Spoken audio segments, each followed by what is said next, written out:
Call the police. That woman is destroying our property values. That's what Brenda Thornfield, our neighborhood's self-appointed queen and HOA president, screamed into her phone at 7 a.m. on a Tuesday, her voice carrying over the dew and morning birdsong, loud enough to jolt me awake before my first cup of coffee. My crime, or rather my wife Patricia's crime.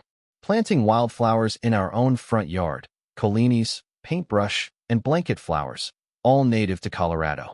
Real dangerous stuff, right?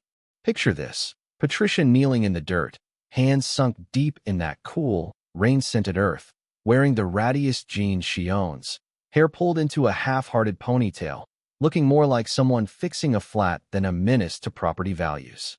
Meanwhile, Brenda's across the street, her chemically perfect lawn gleaming like the set of a detergent commercial, full makeup and khakis pressed sharp enough to slice bread, fingers stabbing the air like she's conducting some symphony of indignation. And just when I think things can't get more ridiculous, a squad car pulls up. Yes, the actual police, blue lights glinting against the sunrise. The cop takes 3 steps toward my wife, stops dead. And this is where things get interesting, because the officer's jaw nearly hits the curb. "Your Honor," he blurts, voice cracking like a teenager's.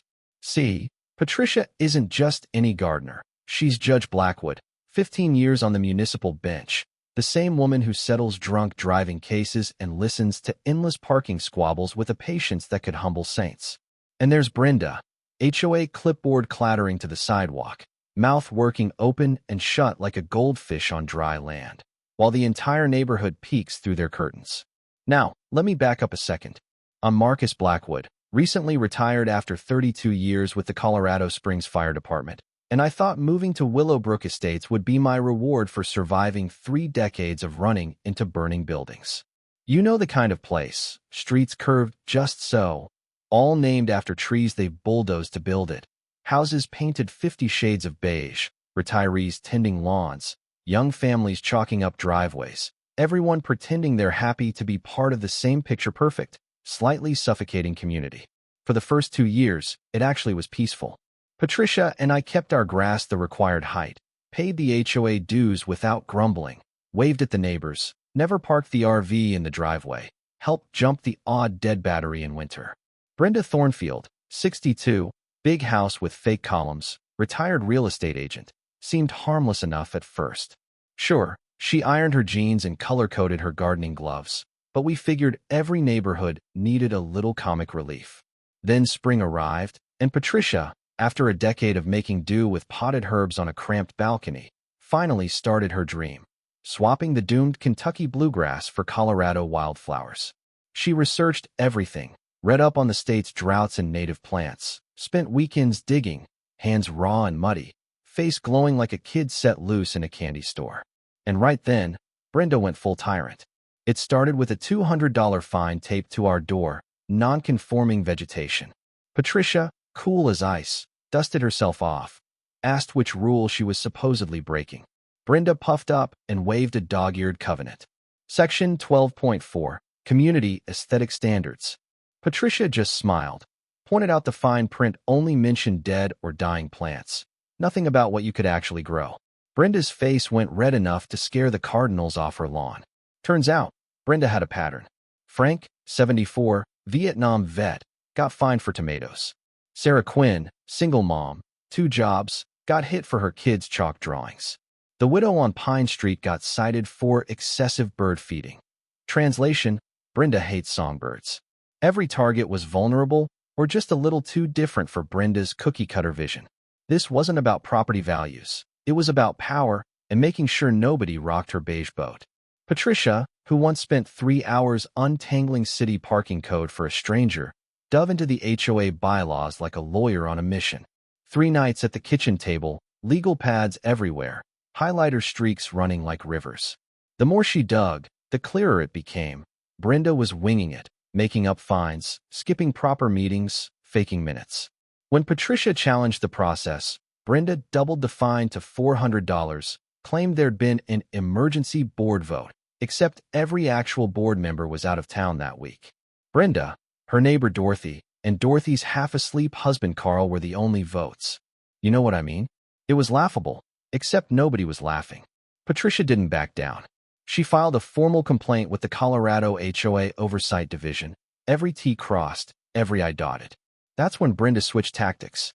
Every morning, her white Lexus prowled the street, camera clicking, overgrown grass, crooked hose, stray newspaper. Frank started walking his dog just to mess with her, waving every time she ducked behind the wheel.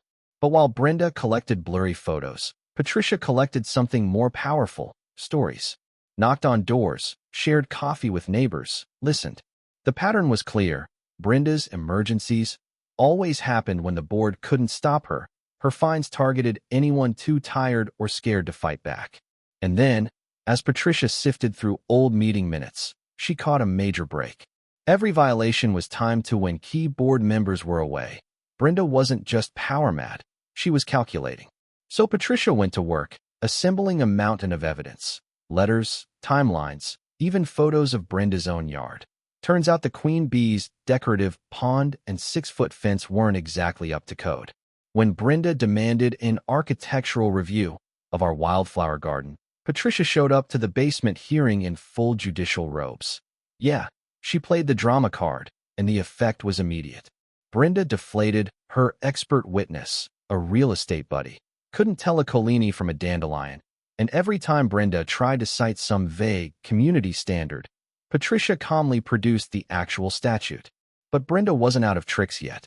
Within a week, she mailed every household a notice for an emergency special assessment, $5,000 from each family, to cover legal costs from frivolous complaints.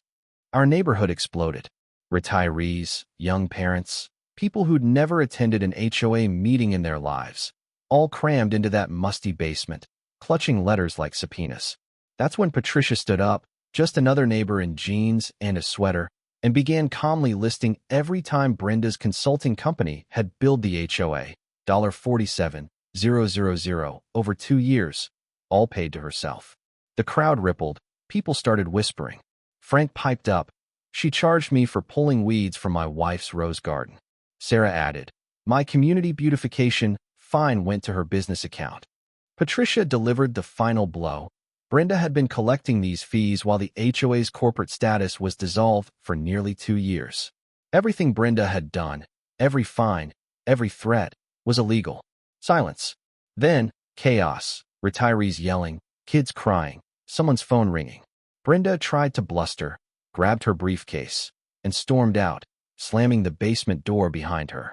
Patricia and her friend Jennifer, a courthouse paralegal with a gift for sniffing out fraud, dove into the Secretary of State records, confirmed every detail.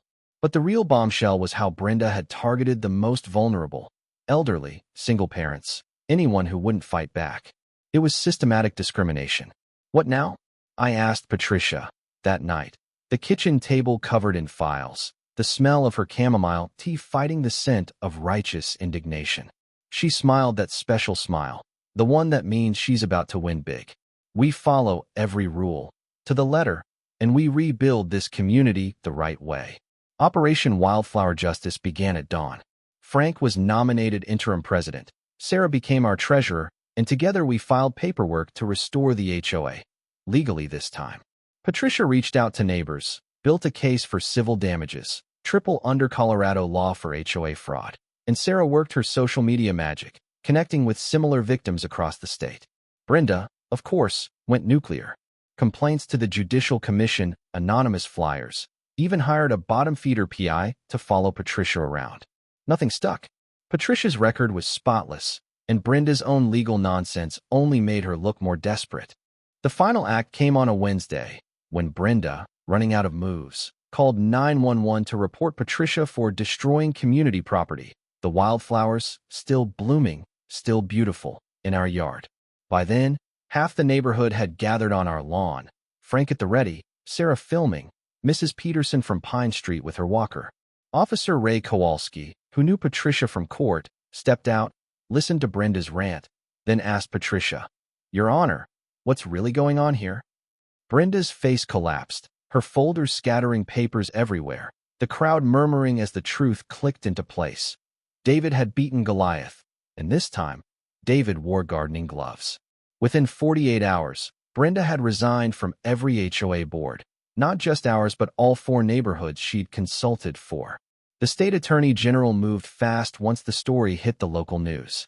Brenda pleaded guilty to theft and fraud, paid full restitution, and was banned from any HOA leadership for life. The first real HOA election saw Frank win. He complained the whole time. Sarah became treasurer, and our neighborhood used the recovered funds to start a community garden, growing not just wildflowers, but tomatoes, herbs, and hope. We celebrated our first wildflower festival a year later. Patricia's garden featured in local magazines. Our story used to reform state HOA laws. Kids chalk up the sidewalks. Retirees plant memorial gardens. Families host block parties without fear. Even the property values Brenda fretted over? Up 15%. Brenda? Last we heard, she moved to Arizona, already cited for pool violations. Some people never change. So here's what I've learned. Don't let bullies with clipboards run your life. Always demand proof before paying a fine. Document everything. Know your rights. And find your community's Frank, the neighbor who stands up when the rest of us want to hide. If you've got your own HOA nightmare, drop it below. Maybe your wildflowers can bloom too. And if you think justice tastes even sweeter than Patricia's famous honey, hit like, share your take in the comments, and stick around. We've got more stories to tell, and next time, it might just be your victory we're celebrating.